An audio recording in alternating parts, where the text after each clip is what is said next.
தேவனுடைய பரிசுத்த நாமத்திற்கு மகிமை உண்டாவதாக. இந்த காலை வேளையில் உங்கள் அனைவரையும் ஆண்டவராக இயேசு கிறிஸ்துவின் இன்ப நாமத்தில் உங்களை அன்போடு வாழ்த்தி வரவேற்கிறேன். விண்துளிகள் வாயிலாக இந்த நாளில் சந்திப்பதிலே மிகுந்த மகிழ்ச்சி அடைகிறேன். இந்த நாளின் செய்தியின் தலைப்பானது பூமியின் மனிதனின் நிலை. எரேமியா 4:23 சொல்கிறது, பூமியை பார்த்தேன், அது ஒழுங்கின்மையும் வெறுமையாயிருந்தது. வானங்களை பார்த்தேன், அவைகளுக்கு ஒளி இல்லாதிருந்தது.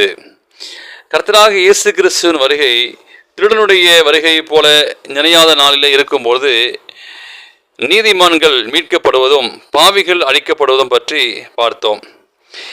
இன்று இந்த பூமியின் நிலை என்ன ஆகும் என்று நாம் பார்ப்போம்.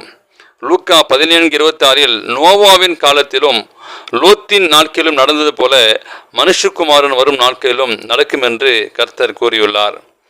ஆதியாகமம் 17:27, ஆதியாகமம் 7 நோவாவின் நாட்களில் பூமி முழுவதும் அழிக்கப்பட்டது. ஜலப்பிரியம் வந்து பூமியை முற்றிலும் அழித்து போட்டது.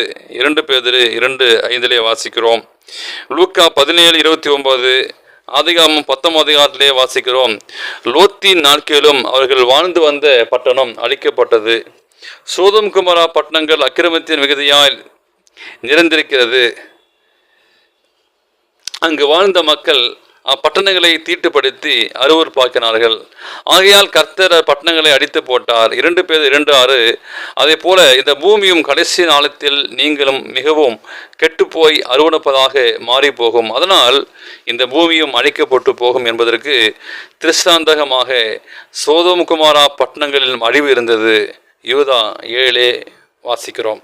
2 பேதுரு 3:10, திருடனின் வருகை போல கர்த்தரின் வருகை இருக்கையில் அக்கிரமத்தாலும் விபசாரத்தினாலும் பாவத்தினாலும் நிறைந்திருக்கும் இந்த பூமி முற்றிலும் அழிக்கப்பட்டு போகும் என்று வாசிக்கிறோம். மனிதனுடைய கண்டுபிடிப்புகள் அனைத்தும் அழிவை சந்திக்கும். மலைகளும் குன்றுகளும் தீவுகளும் தகர்ப்புகப்படும். வானம் பூமி சமுத்திரங்களும் அழிவுகள் நிறைந்திருக்கும். எந்த உயிர்களும் வாழ முடியாதபடி பூமி ஒழுங்கின்மையும் வெறுமையாய் மாறி போகும். எரேமியாவிலே சொன்னவண்ணமாக 4:23, என் ஜனங்களோ மதியற்றவர்கள், என்னை அறிவார்கள், அறியாதிருக்கிறார்கள். பொல்லாப்பை செய்ய அறிவாளிகள், நன்மை செய்யவோ அவர்கள் அறிவில்லாதவர்கள். நாம் அழியாதபடி கிறிஸ்துவுக்குள் பாதுகாக்க அவருக்கு நம்மை ஒப்புக் கொடுக்கும்.